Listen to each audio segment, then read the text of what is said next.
बिस्मिल्लाहिर्रहमानिर्रहीम। अस्सलाम वालेकुम। एक दिन एक बेवा गरीब बूढ़ी औरत आप रहमतुल्लाह अलैह के आस्ताने पर अपनी झोली फैलाए हाज़िर हुई और फरियाद की, ए गरीबों के मसीहा, मैं गरीब बेबस हूँ।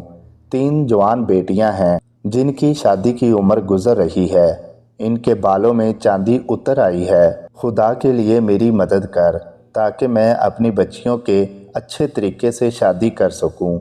औरत की फरियाद सुनकर दिलों के मसीहा ने हुक्म जारी किया कि आज लंगर खाने में जितनी भी नज़र नियाज और रुपया पैसा आया है सब इस बूढ़ी माँ को दे दो।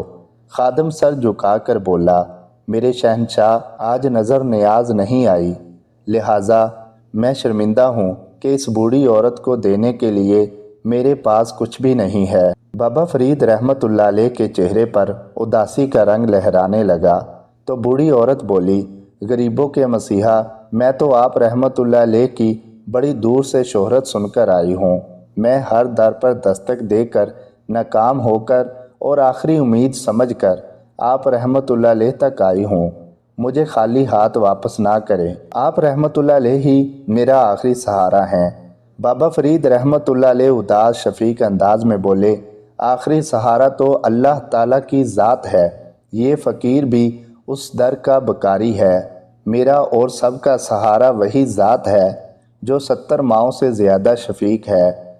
लेकिन वो बूढ़ी माँ ज़िद और इसरार करती जा रही थी कि मेरी मदद की जाए। मैं किधर जाऊंगी अगर आप रहमतुल्लाह अलैह भी मेरी मदद नहीं करेंगे। फिर दिलों के मसीहा बाबा फरीद रहमतुल्लाह अलैह बोले, जाओ जाकर मिट्टी का ढेला उठाकर लाओ। औरत हैरान नज़रों से उठकर बाहर से जाकर मिट्टी का ढेला उठा लाई और लाकर बाबा जी के सामने रख दिया। बाबा जी ने बा आवाज़ 3 बार सूरह अखलास पढ़कर मिट्टी के ढेले पर दम कर दिया। अहले मजलिस ने हैरान कुन मंजर देखा। कुन फयाकून के मुकाम पर सीफ ज़बान बाबा फरीद रहमतुल्लाह की तवज्जो से मिट्टी का ढेला सोने का बन गया। फिर सोने के ढेले को उठाकर गरीब औरत को दे दिया और कहा, जाओ जाकर अपनी ज़रूरत पूरी करो और अपनी बेटियों की शादी करो। औरत तशक्कुर आमेज़ नज़रों से बाबा जी को देखते हुए चली गई। घर जाकर उसने अजीब ख्याल के तहत गुस्ल किया, वज़ू किया, खुशबू लगाकर साफ़ लिबास पहनकर जाए नमाज पर बैठ गई और सूरह इखलास को पढ़कर मिट्टी के ढेलों पर दम करने लगी कि मेरे पास कीमिया गरी का ख़ास नुस्खा वजीफ़ा आ गया है जिसकी तासीर से मिट्टी सोने में ढल जाती है। जब मिट्टी के ढेले सोने में ना बदले तो 300 बार पढ़कर दम किया लेकिन मिट्टी सोने में ना ढली। फिर अगले दिन भी यही अमल किया।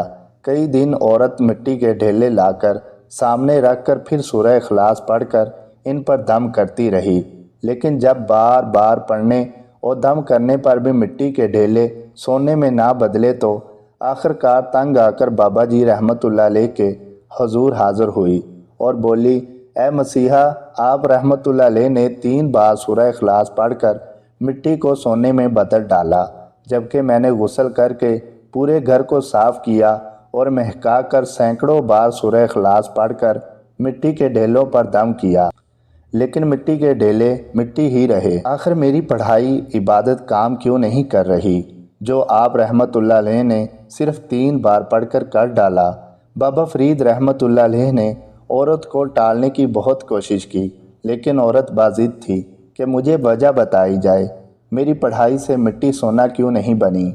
आखिर तंग आकर बाबा जी बोले, देखो बीबी, तुम्हारी पढ़ाई और इबादत सब अपनी जगह ठीक है, लेकिन आसमान के बादशाह खाल्के कायनात ने जो तासीर अपने ग़ुलाम फरीद की ज़ुबान में पैदा कर दी वो तुम्हारी ज़ुबान में नहीं है। समी वॉइस को सब्सक्राइब करना मत भूलें, लाइक करें, शेयर करें और कमेंट सेक्शन में अपनी राय का इजहार ज़रूर करें।